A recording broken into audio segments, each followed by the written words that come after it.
할렐루야. 주님의 이름으로 문안드립니다. 우리 다 같이 사도신경으로 신앙 고백하심으로 12월 23일 금요일 새벽 예배를 시작하겠습니다. 나는 전능하신 아버지 하나님 천지의 창조주를 믿습니다. 나는 그의 유일하신 아들 우리 주 예수 그리스도를 믿습니다.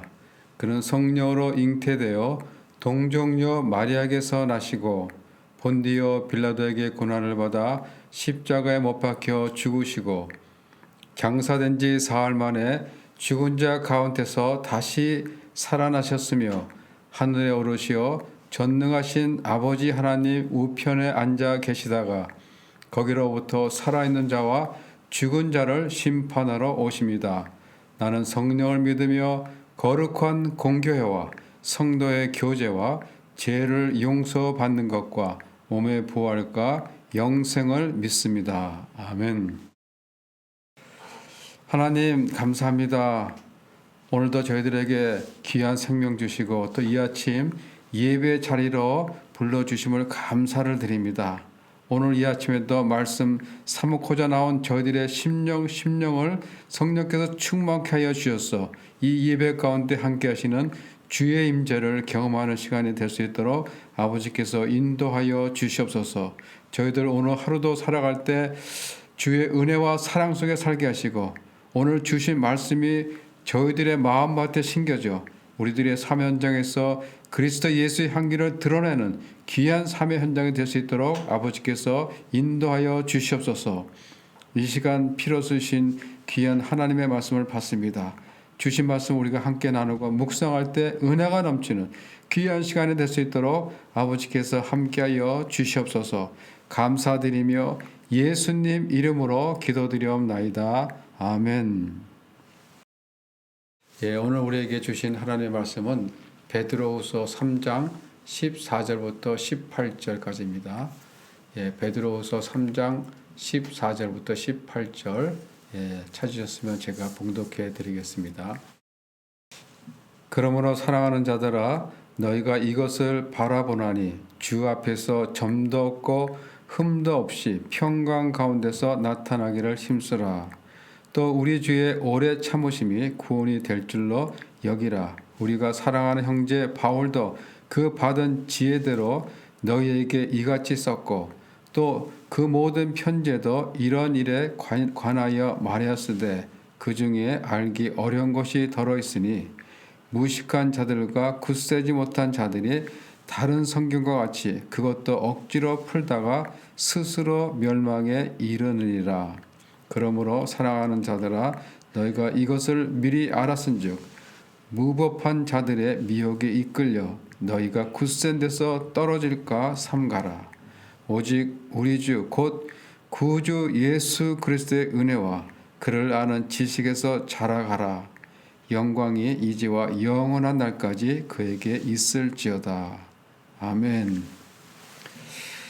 주신 말씀 다시 한번 읽으시면서 개인적으로 묵상하는 시간을 가지시기를 바라겠습니다.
베드로전서는 극심한 박해를 받고 있는 성도들을 위로하고 격려하기 위해서 썼으며, 베드로후서는 교회 안에 들어온 거짓 선생들의 유혹에 빠지지 않도록 예수의 제 이름을 바라보며 믿음을 가지고 인내할 것을 권면하고 있습니다. 지금도 그렇지만은 초대교회 당시에도 이단들이 많이 있었습니다. 오늘 본문인 베드로후서 3장 1절에 보면 그 서신을 보낸 이유를 설명하고 있는데, 자꾸 하나님의 말씀이 아닌 것을 가르쳐서 믿는 자들의 정신을 흐리게 만드는 거짓 선생들이 교환에서 활동하고 있기 때문에 그들의 거짓 가르침에 미혹되지 말고 유혹에 빠지지 않도록 경계할 것을 당부하면서 영적 성숙이야말로 이단을 배척하는 가장 큰 원동력이 된다는 것을 역설하고 있습니다. 그런데 그 믿음은 반드시 뭐예요? 말씀에 근거해야 한다는 것입니다. 그것은 진리의 말씀을 붙잡는 사람만이 난무하는 이단의 미혹에서 자유로울 수가 있기 때문입니다. 당시 교회 안에는 거짓 교사들이 있었는데 그들이 은근슬쩍 이단을 끌어들여와서 문제를 일으켰던 것입니다. 2장 1절에 보면 이와 같이 너희 중에도 거짓 선생들이 있으리라. 그들은 멸망하게 할 이단을 가만히 끌어들여 자기들을 사신 줄을 부인하고, 교회 내에 가만히 들어온 이단은 주님의 재림은 없다, 주님이 이 세상을 멸망하고 심판한다는 것도 믿을 수 없다라고 하면서 하나님의 말씀이 아닌 다른 것을 가르쳐서 믿는 자들의 정신을 흐리게 만들고 있었던 것입니다. 초대교회 교인들 대부분이 자신들이 살아있는 동안에 주님의 재림하실 것이다 라고 믿었습니다. 그래서 당시 성도들은 온갖 고난과 핍박도 참고 견디면서 믿음을 지켰던 것입니다. 초대교회 성도들은 자신들의 믿음이 흔들릴 때마다 곧 주님이 오실 것이다 라고 하면서 서로의 믿음을 격려했습니다. 그래서 당시의 인사는 뭐냐면 마라나타였습니다. 마라나타, 이 말은 주님이 곧 오신다라는 뜻입니다. 당시 심한 박해를 받던 성도들은 주님의 재림을 사모하고 있었습니다. 그런데 당장 주님이 오실 줄 알고 조급한 마음으로 주님을 기다렸는데 오랜 시간이 지나도 주님이 오시지 않으니까 성도들은 혹시 주님은 안 오시는 것이 아닐까라는 의심이 들기 시작했던 것입니다. 그때를 기다렸듯이 거짓 선생들이 나타나서 주님이 다시 온다는 약속이 어디 있느냐 하면서 하나님이 세상을 처음 지었을 때부터 지금까지 그냥 모든 것이 똑같이 그대로 있지 않느냐 하면서 믿는 자들의 재림의 소망을 흔들어 놓았고, 또 이들은 주님의 심판이 없다고 생각하기 때문에 믿음 가운데 살려고 애쓰는 사람들을 보고 그냥 이 세상을 되는 대로 살면 되는 것이지 무엇 때문에 오시지도 않는 그 주님을 기다리냐, 왜 바보처럼 사느냐라고 하면서 방종과 부도덕한 생활, 호색, 음란 등 이런 것들은 아무것도 아니다. 우리의 영혼은 이미 구원받으시니 육체는 아무것도 아니다라고 하면서 문제를 일으켰던 것입니다. 그래서 베드로 사도가 9절에서 이렇게 말씀하시죠. 주의 약속은 어떤 이들이 더디다고 생각하는 것 같이 더딘 것이 아니라 오직 주께서는 너희를 대하여 오래 참으사 아무것도 멸망하지 아니하고 다 회개에 이르기를 원하시느니라 라고 하십니다. 다시 말하면 주의 재림이 더딘 것은 약속을 어긴 것이 아니다. 왜냐하면 주께서 오래 참으사 누구라도 모든 사람들이 회개해서 멸망하지 않도록 단 한 사람이라도 더 구원을 받게 하기 위해서 참은 것이지 더디거나 약속을 취소한 것이 아니다. 주님은 반드시 다시 오실 것이고, 그리고 그때 심판이 하게 되면 그날에는 어떻게 된다고 합니까? 10절에 보니까 그날에는, 즉 주님이 다시 오시는 그 날에는 하늘이 큰 소리로 떠나가고 물질이 뜨거운 불에 풀어지고 땅과 그 중에 있는 모든 일이 드러나리로다 라고 하십니다. 그날에 모든 만물이 다 타버리는 그런 엄청난 심판이 이루어질 것이다 라고 하십니다. 이런 말을 들을 때 성도들 가운데 두려움 속에서 주님의 재림이 오지 않았으면 좋겠다. 그렇게 무서운 일들이 일어난다면 우리가 그 멸망 가운데 혹시라도 영향을 받지 않을까 두려워하는 그런 마음을 가지고 있는 사람들도 있었을 것입니다.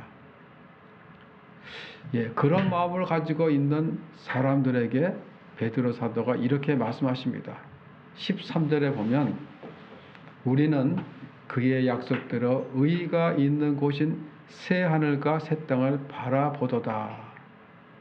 즉 너희는 두려워하거나 염려할 것이 없다.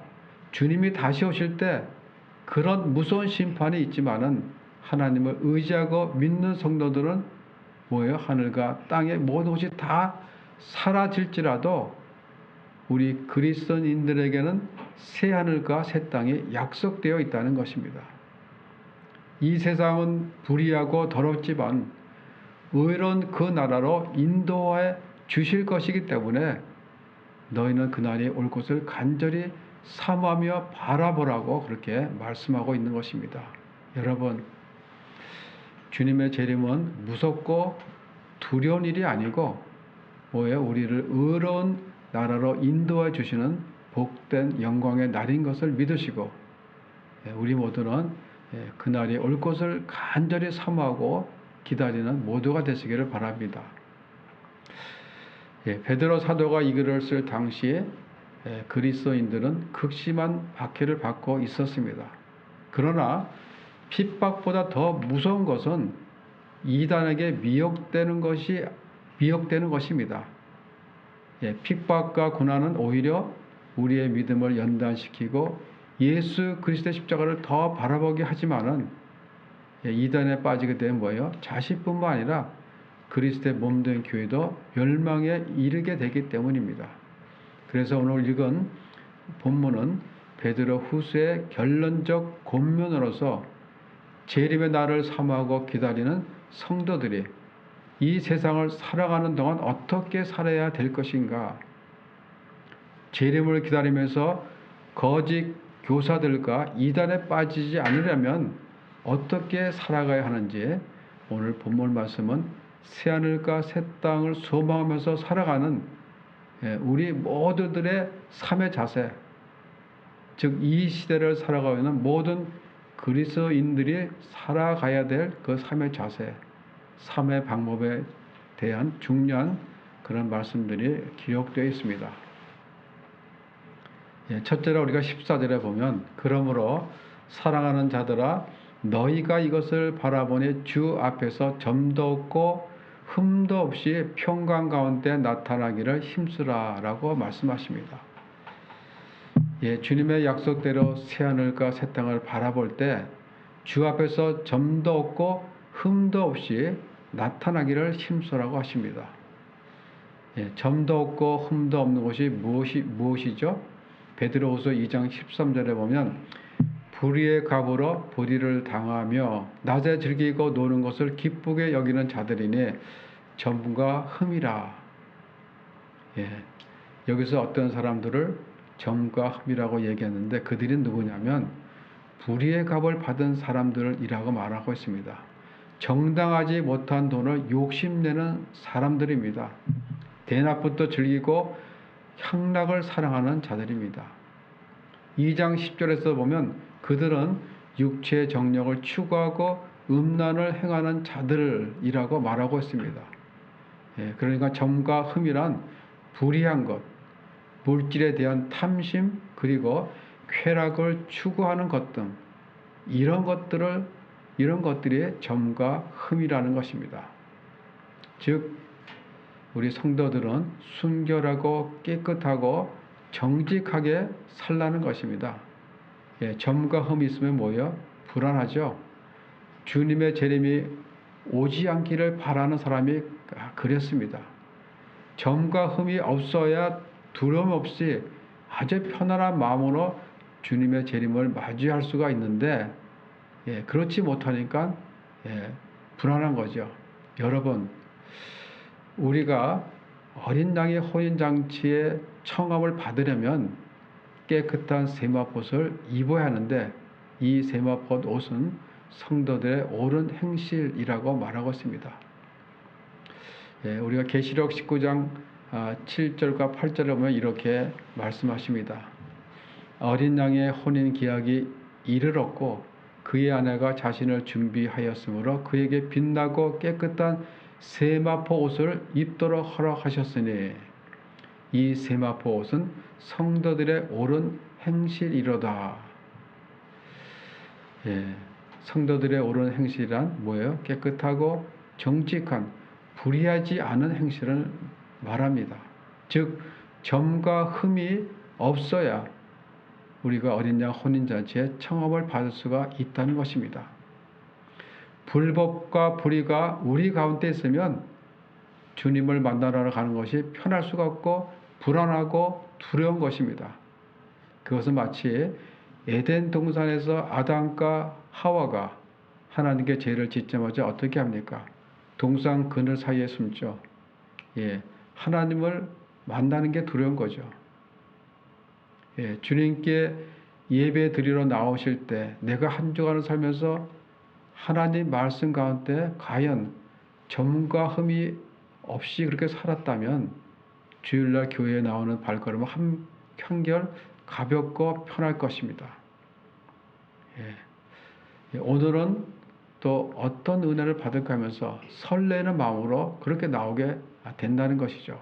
그런데 자신이 생각해도 한 주간을 살면서 실족한 것이 많고 하지 말아야 할 그런 일도 많았고 또 점과 흠이 있는 것 같은 마음이 들면 그 사람의 마음은 어떠죠? 교회에 나오는 발걸음이 무거운 거죠. 뭔가가 편치 않은 거죠.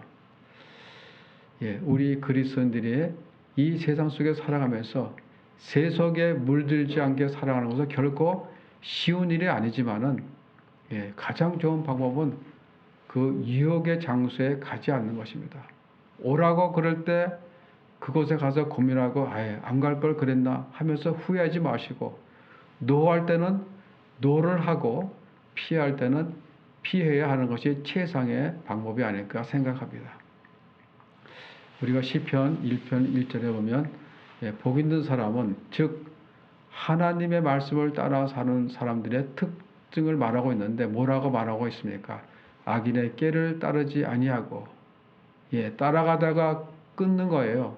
또 뭐라고 하면 죄인들의 길에 서지 아니하며라고 합니다. 같이 서 있다가 떠나는 것입니다. 그리고 오만한 자들의 자리에 앉지 아니하고라고 합니다. 그 자리를 피하라는 것입니다. 우리가 아무리 깨끗하게 하려고 조심해도 먹물을 가지고 놀다 보면 먹물이 튀어서 손에 묻게 되어 있습니다.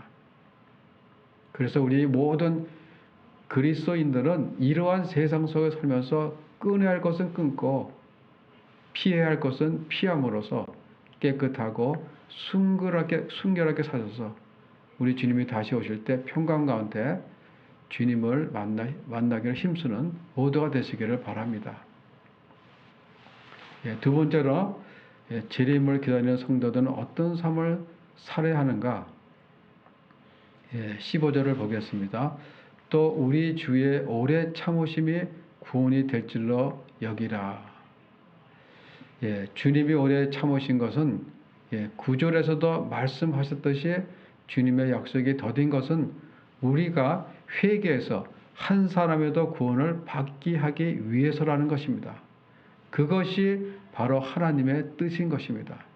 그래서 우리는 재림에 대한 바른 신앙을 가져야 할 것입니다.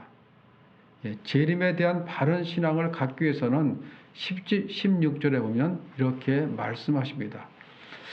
무식한 자들과 굳세지 못한 자들이 다른 성경과 같이 그것도 억지로 풀다가 스스로 멸망에 이르느니라.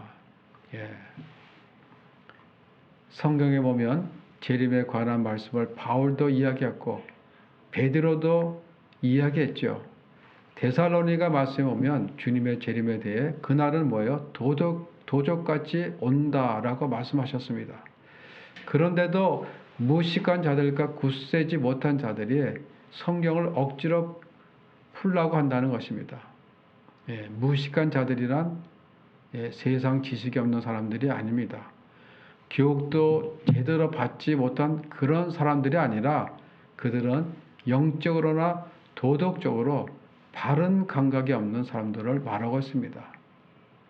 또한 굳세지 못한 자들은 신앙이 확고하지 않는 자들, 믿음이 굳세지 않아서 흔들리는 그런 사람들을 말하고 있습니다. 이런 사람들이 성경을 억지로 풀어서 맞지도 않는 해석을 강제로 짜내서 스스로 멸망을 자초하게 한다는 것입니다. 여러분, 하나님의 말씀을 잘못 다루는 것에 대한 결과는 멸망입니다. 멸망. 재림에 대한 바른 신앙을 가지려면, 그리고 이단의 그 미혹에 넘어가지 않으려면 우리는 먼저 성경 말씀에 대해 교회하고 또 훈련을 받아야 합니다. 우리가 은혜를 받았다고 해서 성경을 읽으면서 내 스스로가 해석을 하다 보면 잘못될 수가 얼마든지 있다는 것입니다. 나중에는 내가 복음이 되는 거죠.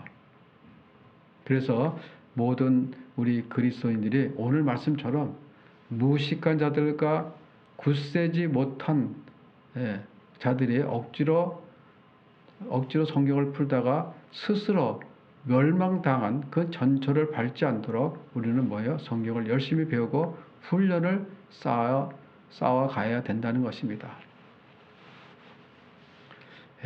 세 번째로는 우리가 17절에 보면 이렇게 말씀하십니다. 그러므로 사랑하는 자들아 너희가 이것을 미리 알았은즉 무법한 자들의 미혹에 이끌려 굳센 데서 떨어질까 삼가라 라고 하십니다. 우리는 지금 굳센 데에 서 있다는 것입니다.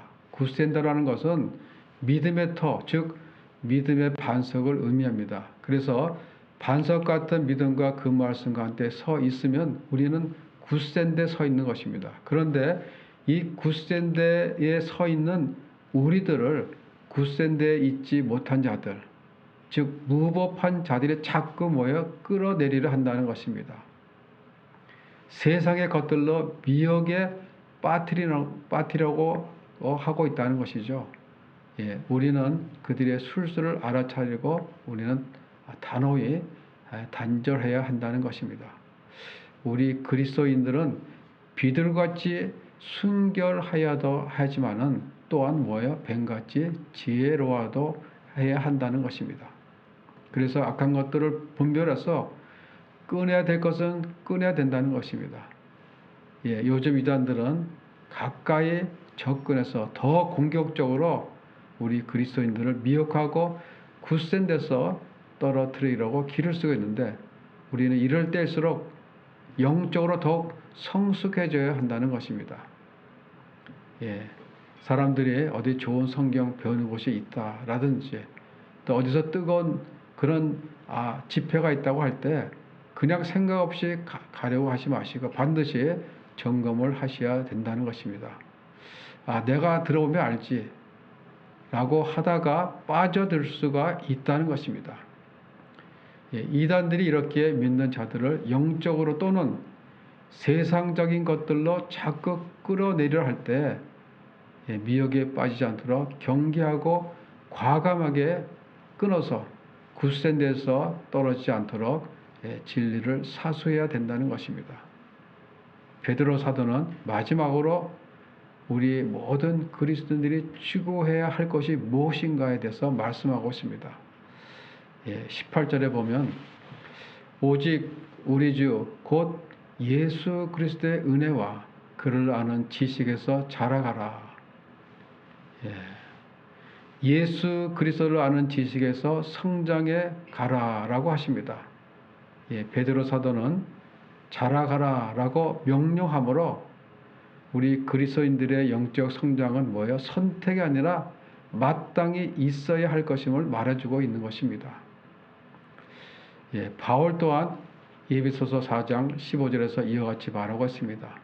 범사에 그에까지 자랄지니 그는 머리니 곧 그리스도라.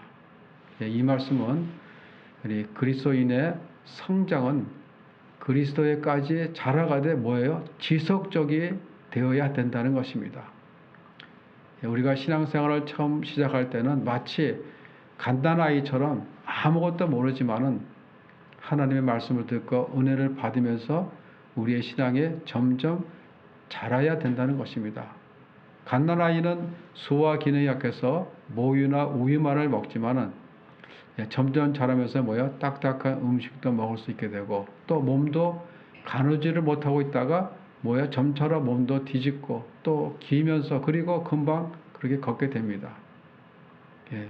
이렇듯 유아기, 아동기, 청소년기를 거쳐 어른으로 성장한다는 것입니다. 이렇듯 어린아이가 자라가듯 우리 그리스도인도 역시 영적으로 성장해 가야 된다는 것입니다.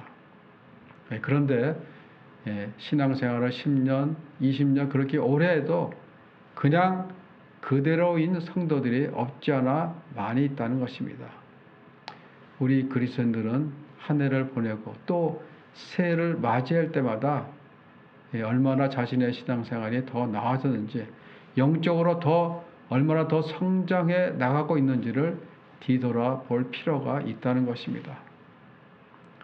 교회 생활은 횟수가 점점 더해져서 장로 직분도 받고 또 권사 직분도 받아서 일들을 많이 하시는데 믿음의 생활은 뭐예요? 오히려 답보 상태에 있는 정체되어 있는 그런 분들도 계시다는 것입니다.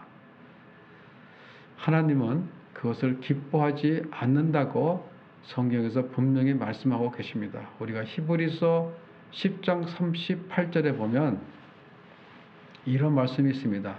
나의 의인은 믿음으로 말미암아 살리라. 또한 뒤로 물러가면 내 마음이 그를 기뻐하지 아니하리라.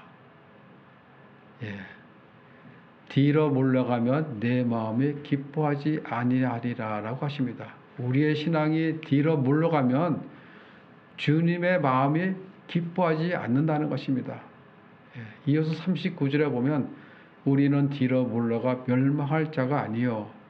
점점 뒤로 물러가면 안 된다는 것이죠. 나는 왕년에 청년회 회장도 했고 남성교회 회장도 했고 여성교회 회장도 했고 어마어마하게 했었는데 그보다는 내가 오늘 이 시간 더 열심히 섬겨야지라고 할 때 하나님이 기뻐하신다는 것입니다. 주님은 우리가 새하늘과 새 땅을 바라보고 그것을 기대하고 소망하며 살아가는 사람이라면 지금의 수준이 아니라 오늘보다 내일이 더 나아야 된다고 말씀하고 있는 것입니다. 그래서 예배 생활 또 기도 생활 등에 점점 나아져야지 답보된 상태로 있어서는 안 된다라고 말씀하고 있는 것입니다. 그렇습니다. 우리의 영적인 삶이 자라갈수록 우리는 하나님께 도움을 청해합니다. 하나님, 내 힘으로는 할 수 없지만은 주님이 나를 도와주시고 이끌어 주십시오. 그렇게 우리가 주님께 간구해야 합니다. 그래서 우리가 그리스도 은혜 안에서 점점 영적으로 성장해 나갈 때 무법한 자들의 유혹과 미혹에 빠지지 않게 된다는 것입니다. 우리 모두는 주님 다시 오시는 그날까지 새하늘 새 땅을 바라보며 점과 흠도 없이 깨끗하고 정직한 삶을 살면서 평강 가운데 주님의 재림을 사모하면서 사시는 우리 성도님들 모두가 되시기를 주님의 이름으로 축원합니다. 기도하겠습니다. 하나님 감사합니다. 오늘도 귀한 말씀을 주시니 다시 한번 감사를 드립니다. 오늘 주신 말씀처럼 우리 모두는 이 세상의 유혹과 이단들의 그 미혹에 빠지지 않도록 진리의 말씀을 꼭 붙잡고 아버지 살아가는 저희들 모두가 될 수 있도록 도와주시고, 저희가 이 땅에 사는 날까지 주님이 공급해 주시는 그 은혜 가운데 점도 없고 흠도 없는 깨끗하고 정직한 그런 삶을 살아가면서 평강 가운데 주님의 재림을 삼으면서 천국 소망을 바라보고 살아가는 저희들 모두가 될 수 있도록 아버지께서 인도하여 주시옵소서. 감사를 드리며 예수님 이름으로 기도드리옵나이다. 아멘. 하늘에 계신 우리 아버지, 아버지의 이름을 거룩하게 하시며 아버지의 나라가 오게 하시며 아버지의 뜻이 하늘에서와 같이 땅에서도 이루어지게 하소서. 오늘 우리에게 일용할 양식을 주시고 우리가 우리에게 잘못한 사람을 용서하여 준 것 같이 우리 죄를 용서하여 주시고 우리를 시험에 빠지지 않게 하시고 악에서 구하소서. 나라와 권능과 영광이 영원히 아버지의 것입니다. 아멘.